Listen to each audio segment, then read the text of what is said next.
leadership is not about being perfect. Okay, so leadership is having the courage to have your to have a to see your vision, execute on that plan, and knowing, here's the reality check, knowing that we're going to fail our way to the outcome. Okay, I want you to hear this, please. We're going to fail our way to the outcome. One of my mentors, who is like earns $10 million in her 5 companies and moving to like 100 million.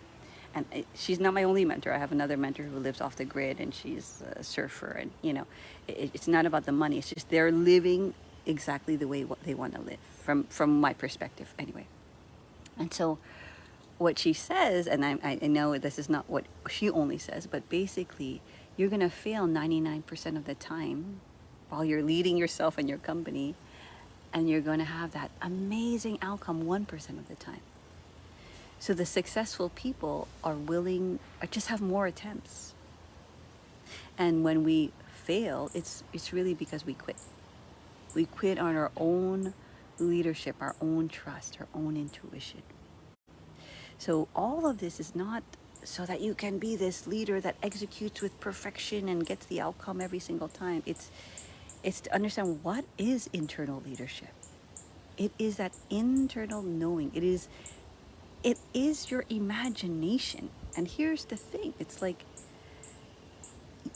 we sometimes think of this word imagination, but think about anything that exists in this whole entire planet. It started in somebody's imagination. And then they led the way.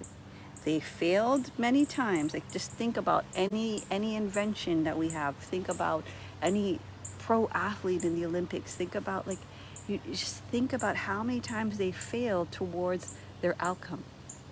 An Olympic athlete works 4 years to run 9 seconds. Yes?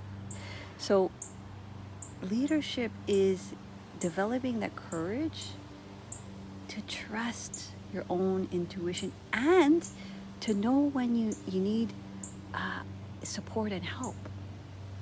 So here's where we kind of go wrong. We go towards a thing, and maybe we kind of we stumble along the way, and we don't recognize, oh, maybe I can use some help here. And sometimes it's help that maybe you've already known you can execute, but it drains your energy, you can't stay in your zone of genius, and you only have a certain amount of time in the day to execute what you want to do. Or there's something kind of more complex, or something just outside of your wheelhouse, right? So it's having the courage to kind of move forward, even though you don't necessarily exactly know how that's going to happen. We will F ourselves when we right away kind of stop the execution plan that's happening in our mind, because all of a sudden our egoic structure thinks, no, I can't do this. Yeah, I don't want to feel those feelings of discomfort or disappointment or rejection. And that's one of the biggest things actually with coaches and healers that we work with, is working with those, what I call core wounds. One of the very first things that we do is start to look at okay, so now you know what you want to do, because most of our clients know what we want to do.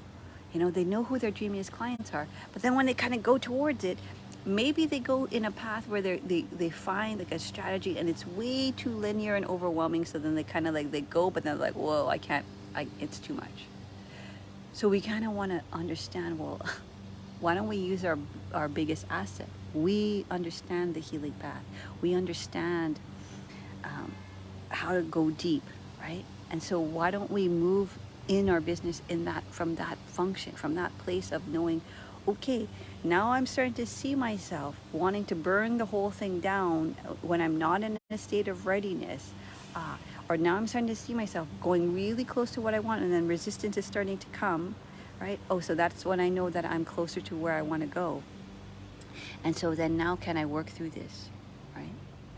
So in our program, that's what we do. We'll work through anytime we're right in that place where okay, if you do this, you're going to get over there, right? You're going to get closer to working with your dreamiest clients. You're going to get closer to the income that you want to make. You're going to get closer to the life that you want to have. You're going to get closer to the values that you value. You're going to get closer to the top 5 goals. right? You move from that place where you start to go deep and start to understand what is the core wound that's holding me back. So our very first free discovery call is that, where we're looking where in the body, in the mind, and in our energy field is there an imprint that is holding us back. Okay, and that's kind of like coaching and healing speak, business speak language. Right? We are feelers, so we need to move from our business from that place first before going into all the strategy.